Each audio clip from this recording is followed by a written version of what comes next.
सच्ची Hindi love story. दो दिल कैसे एक हो जाते हैं पता भी नहीं चलता है। अगर आपको लगता है प्यार किसी प्लानिंग के साथ होता है तो आप गलत है। प्यार वो पौधा है जिसे पनपने में कई वर्ष लग जाते हैं और यही प्यार सच्चा प्यार का रूप ले लेता है। ऐसी ही दिल को छू लेने वाली love story true sad love story Ritesh और रोशनी की है, जिनके प्यार को पनपने में लगभग 15 वर्ष लग गए। इसके बावजूद दोनों एक दूसरे के लिए अजनबी थे। रितेश और रोशनी एक ही विद्यालय के एक ही क्लास में साथ साथ पढ़ते थे। दोनों क्लास के सबसे क्लोज फ्रेंड थे।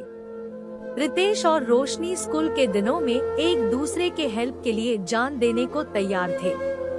दोनों स्कूल के सबसे अच्छे छात्रों में से एक थे। उन्होंने अंतर तक की पढ़ाई साथ साथ पूरा करने के बाद कॉलेज में भी साथ प्रवेश लिया।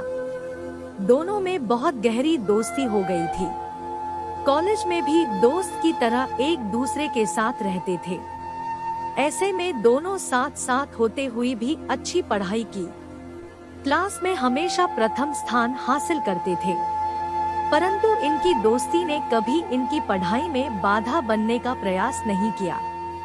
अर्थात पढ़ाई की वक्त कॉलेज की स्टूडेंट के रूप में रहत रितेश और रोशनी की दोस्ती धीरे धीरे इतनी गहरी हो गई।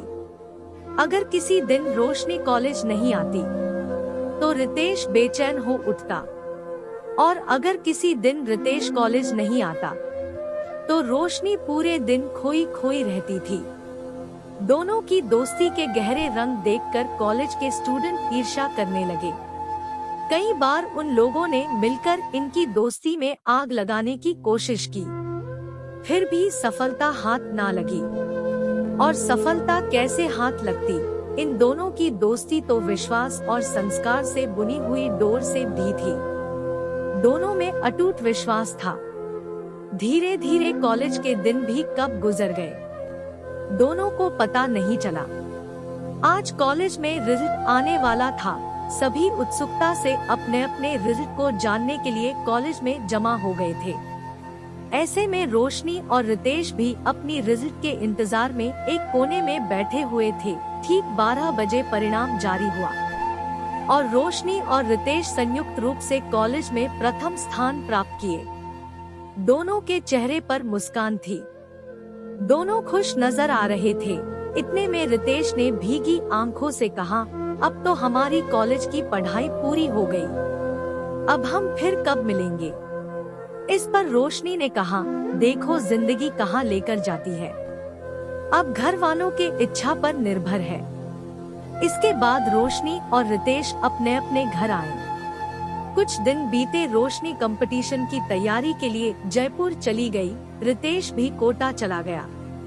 अब दोनों एक दूसरे से अलग हो चुके थे, लेकिन दिल से अलग नहीं हुई थे। दोनों में कोई भी संपर्क साधन नहीं मौजूद था। रितेश के मन में पछतावा था इजहार नहीं करने का। शायद रोशनी भी यही सोच रही थी। काफी समय बीत चुका था। रितेश एक इंजीनियर बनकर अच्छी जॉब कर रहा था, तो रोशनी एक डॉक्टर थी। रोशनी के मन से रितेश का प्यार वैसा ही था जैसा कि कॉलेज के दिनों में था।